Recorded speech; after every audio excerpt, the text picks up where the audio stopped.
Hi everyone. Welcome to another episode of Unpacking Possibility. I'm your host, Traci Stein, as always. So happy to be here with you. As you know, if you've been listening to the podcast, this is all about how we can all learn things and hear about things that can help us feel better, that can help us do better in our daily life and going forward and live better overall. And so today I wanted to talk about three books. Maybe I'll throw in another one or two, who knows? But three books that can help us each to do all three of those things.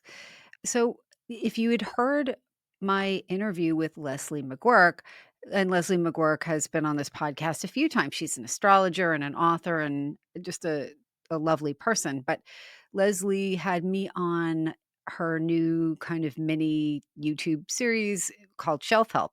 And she asked me to give in 5 minutes a summary of three books that could help us do just that, right? Live better overall. But I wanted to have a little more time to kind of go over the books and how they touch on things that can be common challenges. I'm not a person who hasn't had challenges with things. I'm sure you are in the same boat as well. So I always find it interesting to find a book that is readable, relatable, frames things in a way that is really easily understandable and easy to apply. Right. And when I find books like that, I like to share them. So I'm going to talk about those books. And later in the episode, I'll also probably give you a heads up because we have two authors who are coming on the podcast in a few weeks, each one in a different episode. And I'll just give you a little heads up about them. But without further ado, I want to tell you about the books that I have in store for us today. Now, two of these books are more kind of contemporary books. They've been released fairly recently. And then one was released, I'm going to say, in the 90s and was re released last year. But each one covers a different aspect of how we can make our lives better and address certain challenges. So the first one is Mind Magic, and that one is by Dr. James Doty. And some of you may have heard him speak. He's been interviewed a lot. He also has another best-selling book, Into the Magic Shop.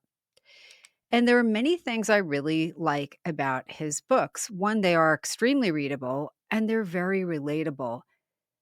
And they also draw you in because his story, his personal story, is so authentic and courageous to share because he's not just sharing only the good stuff and the highlights of his life, but he's sharing a lot of his struggles in a very real way. Um, and he walks us through how he learned to make his life so much more of what he really wanted for himself, despite making mistakes along the way. And who can't relate to that? So, Dr. James Doty is a well respected and successful neurosurgeon. And what you'll learn, and it's worth reading Into the Magic Shop as well. Again, a super easy, compelling read that focuses a lot on his life and how he learned to use a lot of mind body tools, meditation, and intention setting to create the life that he never would have dreamed possible when he was younger. Now that he talks about manifestation in Mind Magic, manifestation as a term, I feel like in a way is kind of like mindfulness in that it's been used so much that sometimes these terms lose their meaning or they become associated with something that's trendy. Manifestation can be thought of as just this woo-woo, uh, concept that has no basis in reality if you're on one end of the spectrum. And if you're on the other end of the manifesting spectrum, you might feel like, well, I can just sit home, make a vision board, want something, and everything I want is going to show up at my door. Now, it's very possible that somebody is having that experience. I don't know who that person is. It's not me, and it's probably not you because that tends not to be how manifesting works.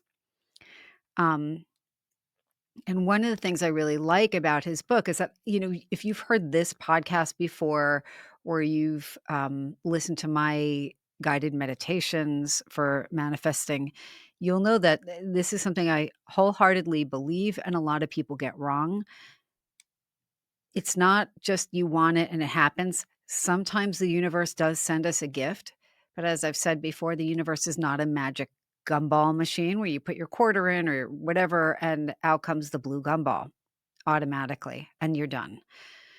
Um, I've said again and again, manifestation, creating something you want in your life, bringing something important into being, realizing your own dreams is almost always a combination to me of the mundane, so the things you plan and the steps you take and the knowledge you're willing to learn and the things you do, you take action on. That is the mundane, very everyday, worldly part.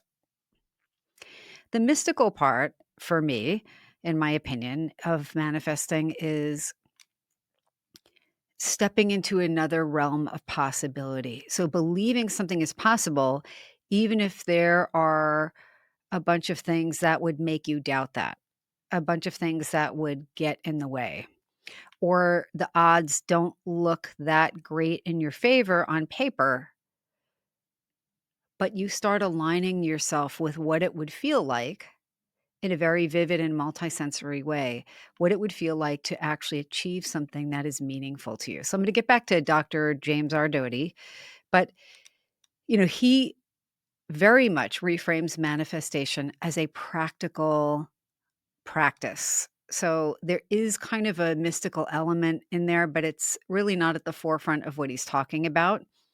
But he talks about the neuroscience of changing your mind and creating very clear and specific intentions.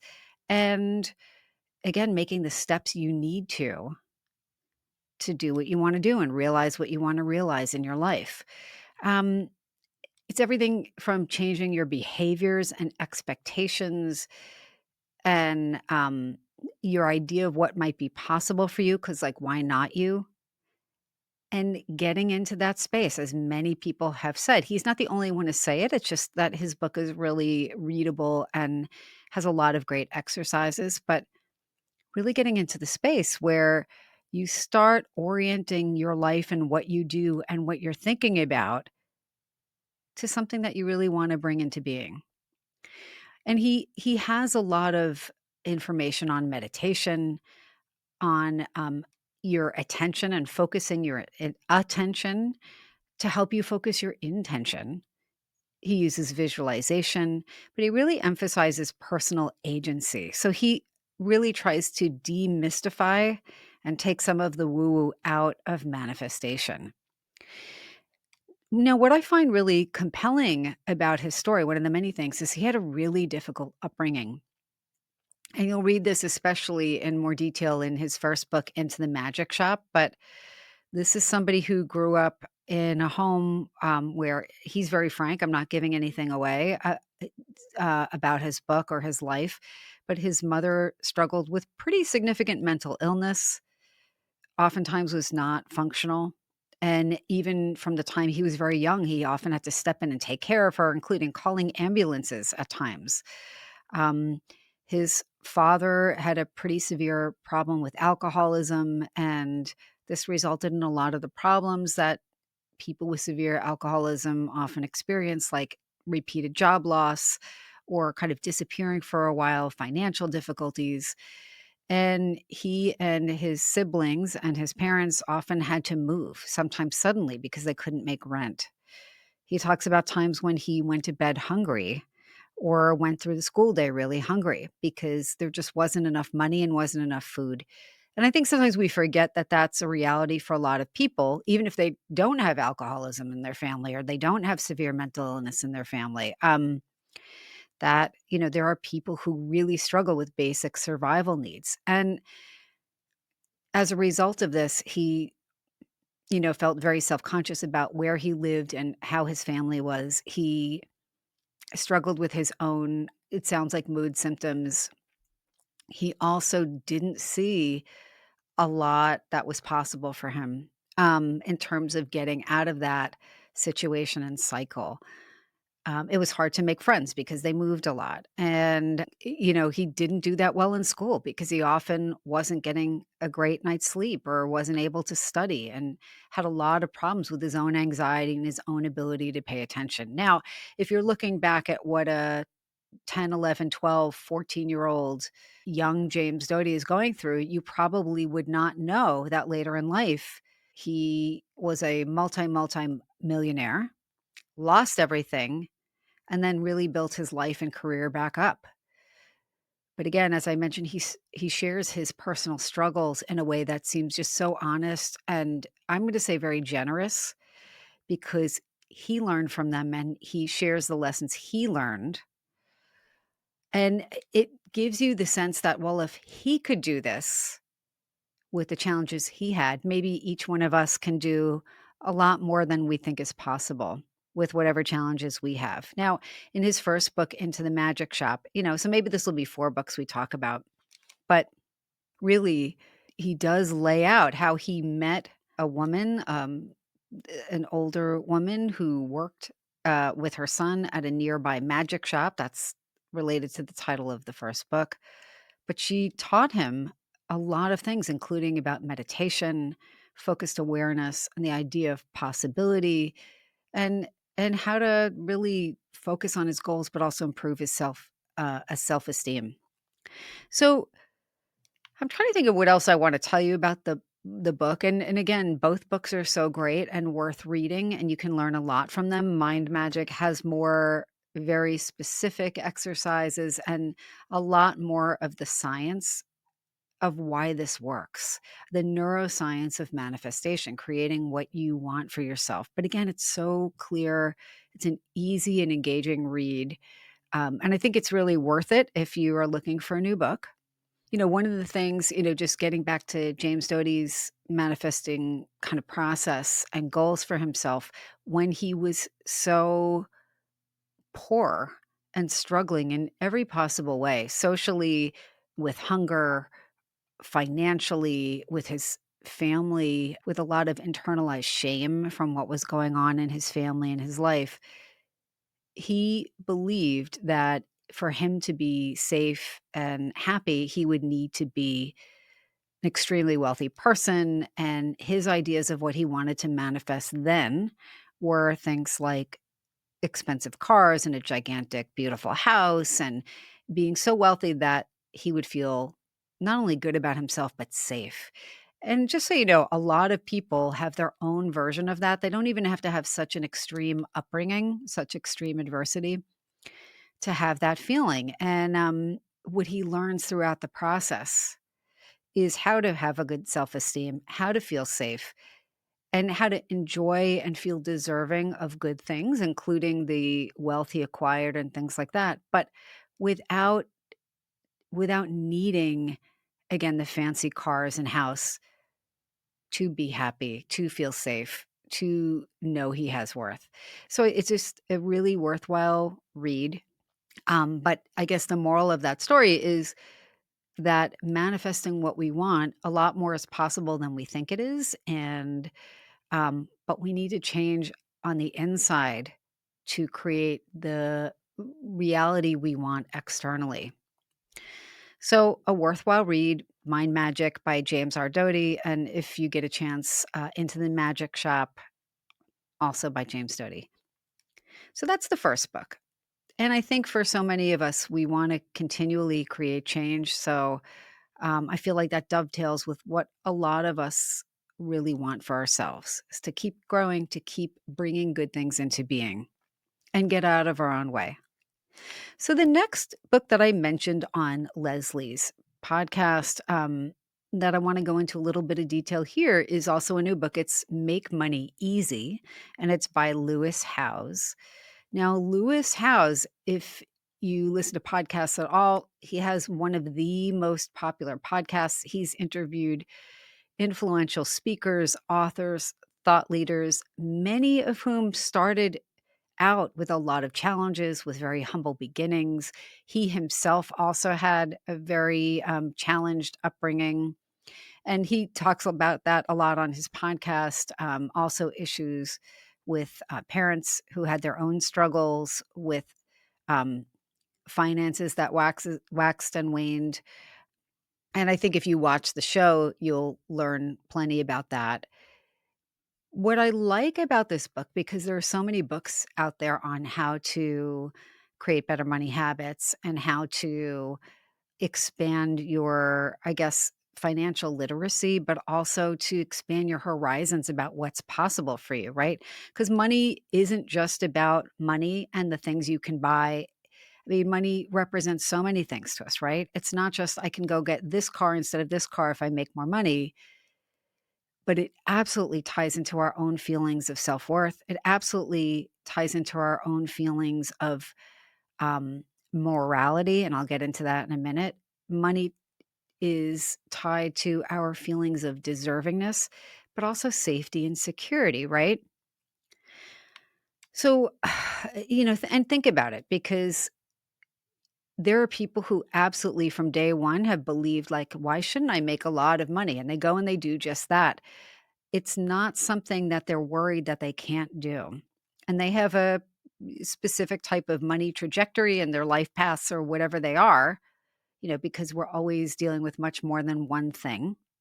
We always have much more than one lesson or one challenge. And whatever that is, whatever those are, they're different for everybody. But a lot of times, money is something that can trigger envy. It can trigger our own shame, either for having it or having too much and feeling like we don't deserve it, right? Or like he said on his podcast, if we have, sometimes people don't make more money because they're worried on some level, they may be conscious of it or not, that if they make too much, other people will want things from them that they may or may not want to give. And that is an uncomfortable position to be in.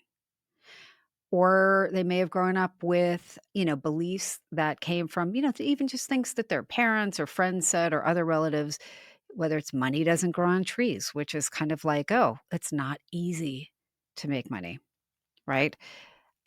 Or like, what is it? There's, forgive me because I'm not a biblical scholar, but the kind of parable is saying that it's easier for a rich, isn't it easier for like a camel to make it through the eye of a needle than a rich man to go to heaven? I'm probably butchering that in the retelling, but you get where I'm going with that. In other words, people who have money can be thought of as less moral or to be assumed to have gotten it by ill-gotten means.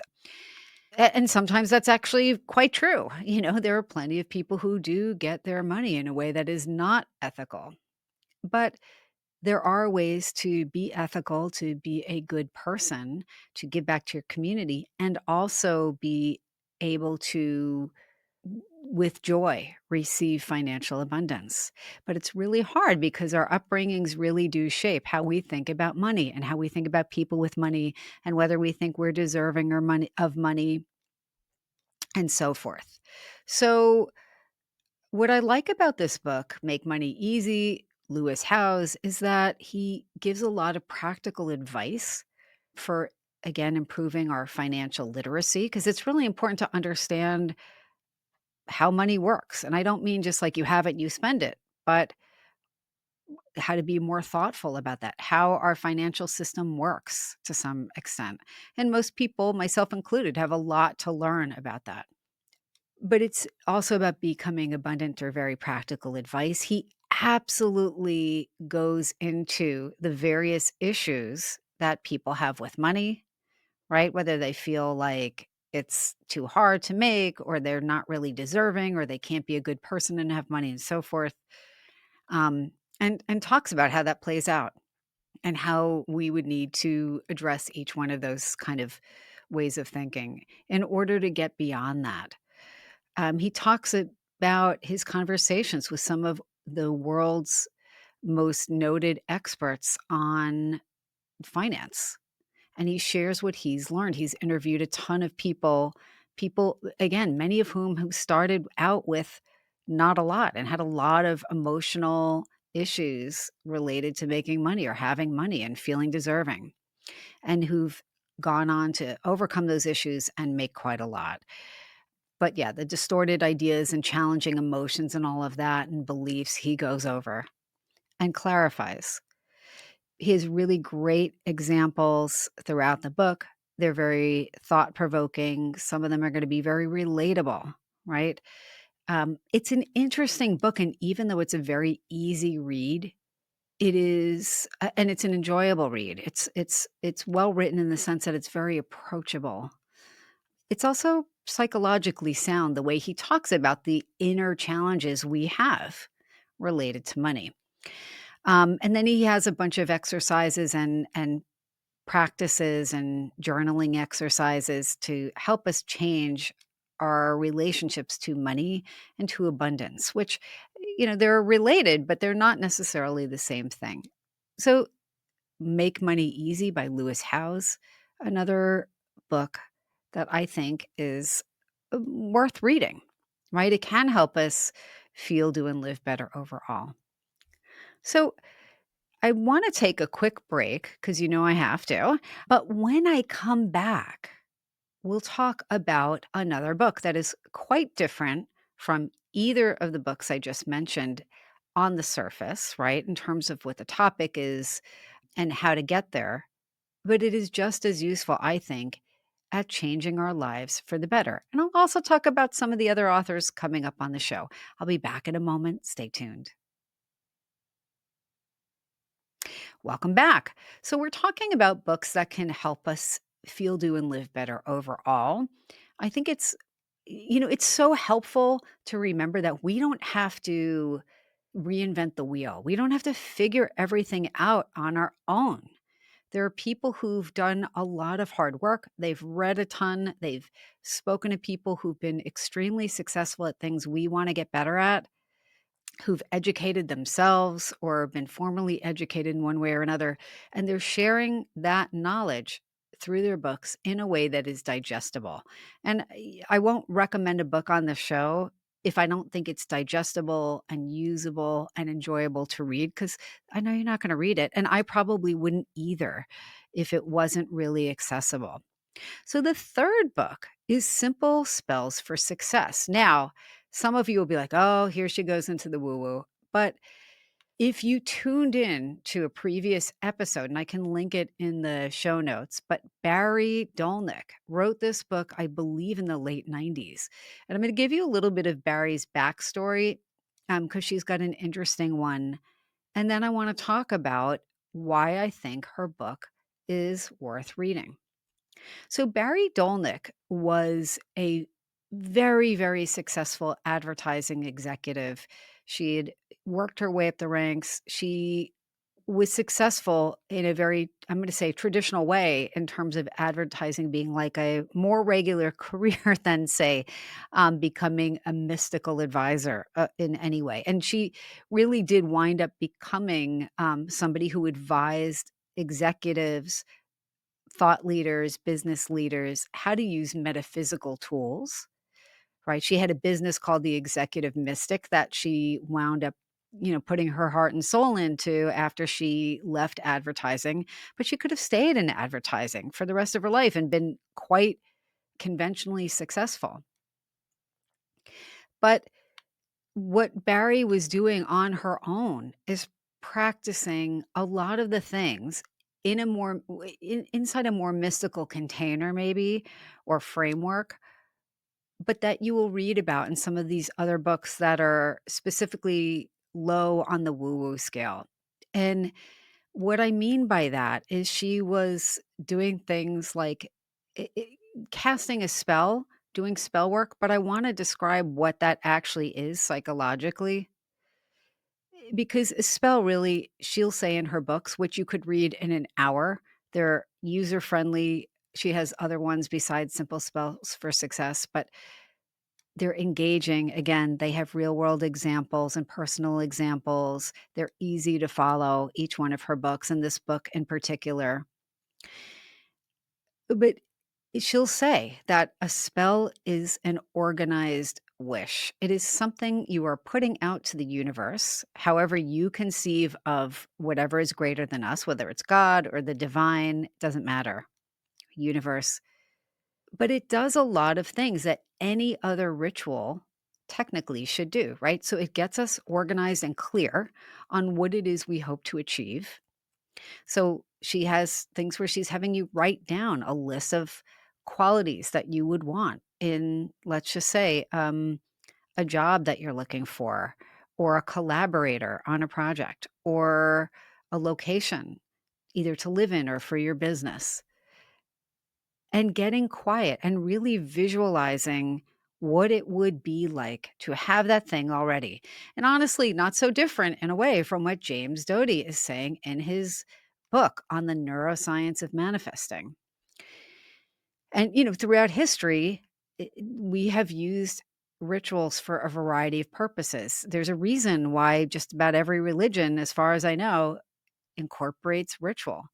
So it's intention setting, getting clear, oftentimes writing something down and envisioning something happening and trusting in a higher power to help you get there, right? So it's not that you're not doing the work. If you're looking for a job, you should be writing down all those things that you're hoping to find, all those qualities, whether it's that it's a 4-day work week, or it pays a certain amount of money, or it's within a certain commuting distance, or whatever it is, or that you have a great boss. But see where I'm going with that? Because a lot of times we say we want something, we want a better job or a better location for our home, or, our commute or whatever. We know we want better, but we haven't gone a step further and gone into the details of what it is we want for ourselves and how that would look, and how we would know when we have actually achieved or received that thing. So I feel like this book is just an easy, engaging, enjoyable way of doing a practice that we could, if we wanted, take all the woo woo out.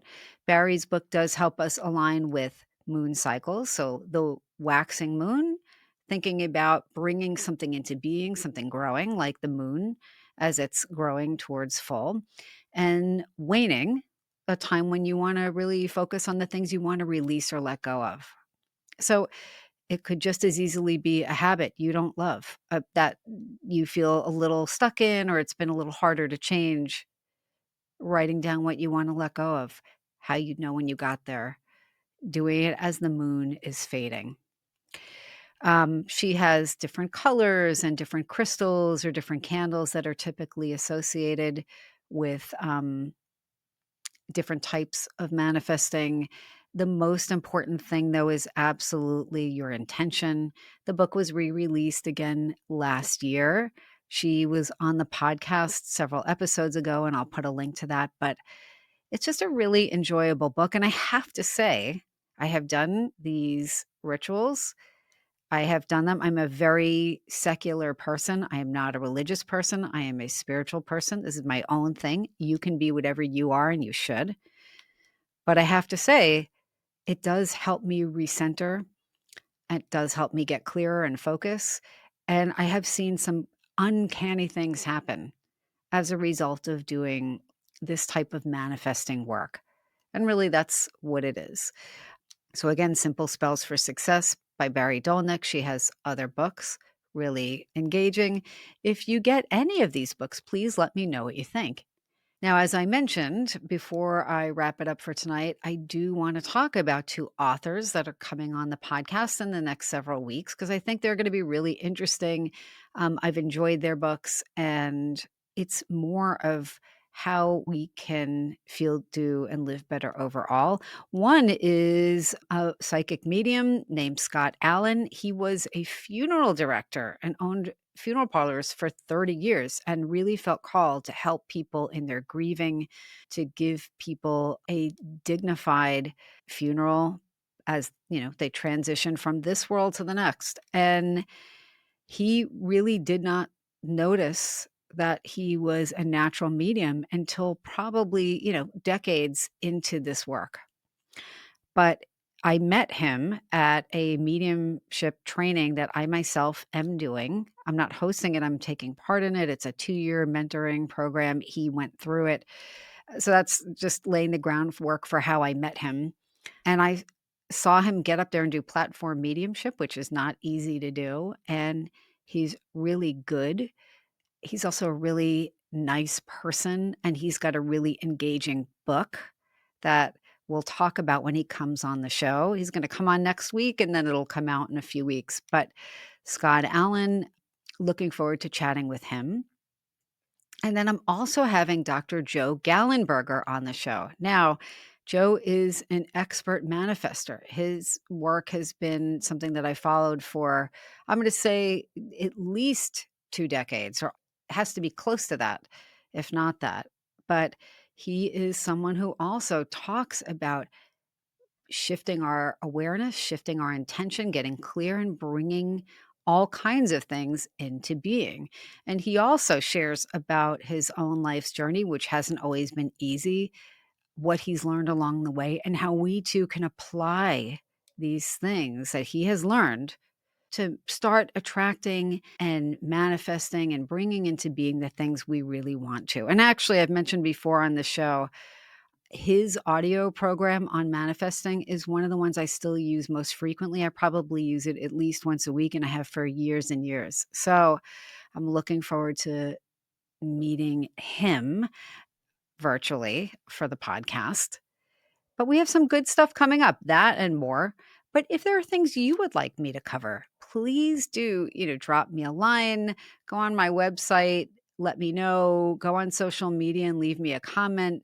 You can find these videos to not all, but many of the podcast episodes on YouTube, but also, of course, on all your favorite streaming apps like Apple Podcasts and Spotify and so forth.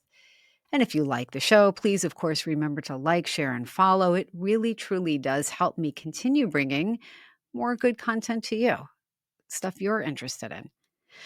But as you know, I always love spending this time with you. And until next time, of course, I wish you all the very best.